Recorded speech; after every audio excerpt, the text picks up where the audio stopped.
میرے آقا صلی اللہ علیہ وسلم کے پیارے دیوانوں، اب ہم اس مقام پر آئے ہیں جیسے کوئی مہمان آتا ہے اور آنے کے بعد وہ مہمان پھر چلا جاتا ہے، لیکن اچھے میزبان کو یہ احساس بار بار دل کو کچوکے دیتا رہتا ہے کہ مہمان تو عزت والا میرے گھر آیا، کیا میں مہمان کی اچھی طرح میزبانی بھی کر سکا؟ کیا میں مہمان کو خوش بھی کر سکا؟ کیا میں مہمان کا اکرام بھی کر سکا؟ اگر مہمان میرے گھر سے خوشی خوشی واپس جاتا ہے تو وہ اوروں سے کہے گا کہ فلاں نے میری بڑی خاطر تواضع کی، فلاں نے میری بڑی عزت کی، فلاں نے میری بڑی تکریم کی، مجھے کسی چیز کا احساس تکلیف نہ ہونے دیا، میری ہر خوشی کا لحاظ کیا گیا۔ مہمان ہر طریقے سے ہر جگہ کہتے ہوئے جاتا ہے، اور اگر اس کی تکریم نہ کی جائے، اس کی عزت نہ کی جائے، اس کا لحاظ نہ کیا جائے تو مہمان یہ کہتے ہوئے جاتا ہے، ہائے افسوس اس بدبخت کو نہ میری اہمیت کا پتہ تھا، نہ میری عزت کا پتہ تھا، نہ میرے وقار کا پتہ تھا، کچھ بھی اس کو نہ معلوم تھا، اور اس نے تو مجھے پوچھا تک نہیں، میری خاطر تواضع تک نہ کی۔ مسلمانوں، ایسے ہی جیسے کوئی مہمان آتا ہے، ماہ رمضان شریف بھی یہ ایک مہینہ ہمارے پاس بحیثیت مہمان آیا، اب ہم نے اس کی کتنی تکریم کی، اس کی کتنی عزت کی، اس کی کتنی خاطر تواضع کی۔ کیا ہم نے گناہ چھوڑ دیا تھا؟ ماہ رمضان شریف میں کتنے وہ کم نصیب لوگ تھے جو ماہ رمضان شریف میں چھپ چھپ کر کھاتے پیتے رہے، اور کچھ لوگ ایسے بھی تھے جو لوگ کثرت سے سوتے رہے۔ ہاں ہم وہی لوگ ہیں کہ رمضان المبارک میں ہم وہ عبادت نہ کر سکے جو عبادت کرنے کا حق تھا، ہم وہ اس طریقے سے اللہ کو راضی نہ کر سکے جیسا کہ راضی کرنے کا حق تھا۔ ہم نے تو محفلیں سجائی اور باتوں باتوں کے اندر ہم نے رمضان شریف کو گزارا، کہیں فضول باتوں میں گزارا، کہیں سونے میں گزارا، کہیں پر لوگوں کے ساتھ اٹھ بیٹھ کر کے بکواسوں کے اندر گزارا۔ اب مجھے بتائیں،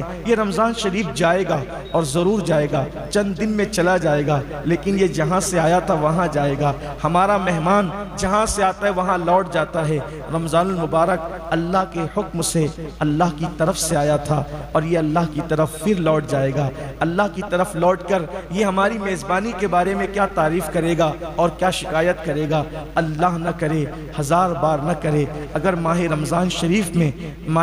شریف نے مولا کی بارگاہ میں یہ کہہ دیا، مولا میں گیا تو تھا لیکن نہ میری تکریم کی گئی، نہ میری تعظیم کی گئی، نہ میرا احترام کیا گیا، نہ میری عزت کی گئی، بتائیں ہمارا کیا بنے گا؟ بلکہ میرے آقا صلی اللہ علیہ وسلم کے فرمان کا مفہوم ہے کہ جس کے خلاف ماہ رمضان شریف گواہی دے گا کہ اس نے میری عزت اور تکریم نہیں کی، مجھ میں عبادت نہیں کی، میرا حق نہ جانا، تو اللہ تبارک و تعالی اس کے حق میں کسی کی بھی سفارش کو قبول نہیں فرمائے گا۔ جس کی شکایت رمضان المبارک کرے گا، اللہ تبارک و تعالی، اللہ اکبر، اس شخص کے حق میں کسی کی سفارش کو قبول نہیں فرمائے گا۔ اور کہاں جائے گا؟ جس کی مخالفت میں ماہ رمضان المبارک کھڑا ہو، جس کی مخالفت میں اللہ کا قرآن کھڑا ہو، پھر اس کے لیے جو ہے وہ رحمت کے دروازے بند کیے جاتے ہیں۔ ہاں مسلمانوں، یہ وہی تو مہینہ ہے جس میں رحمتوں کے دروازے کھل دیے جاتے ہیں، یہ وہی تو مہینہ ہے جس کے لیے جنت کے بالا خانوں کو سجایا جاتا ہے،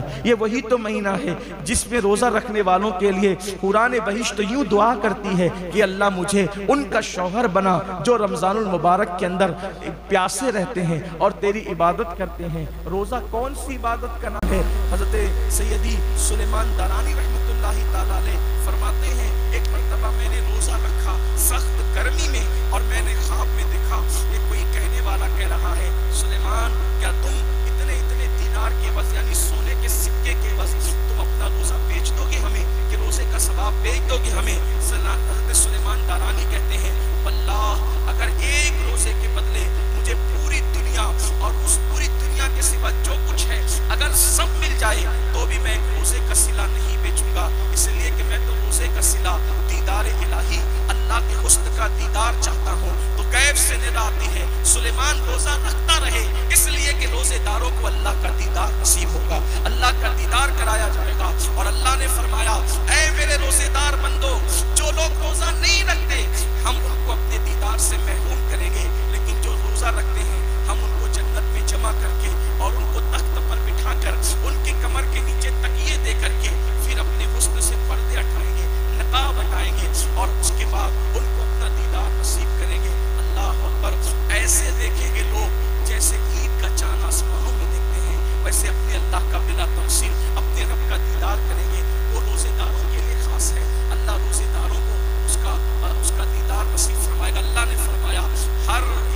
کا صلہ نیکی ہے، لیکن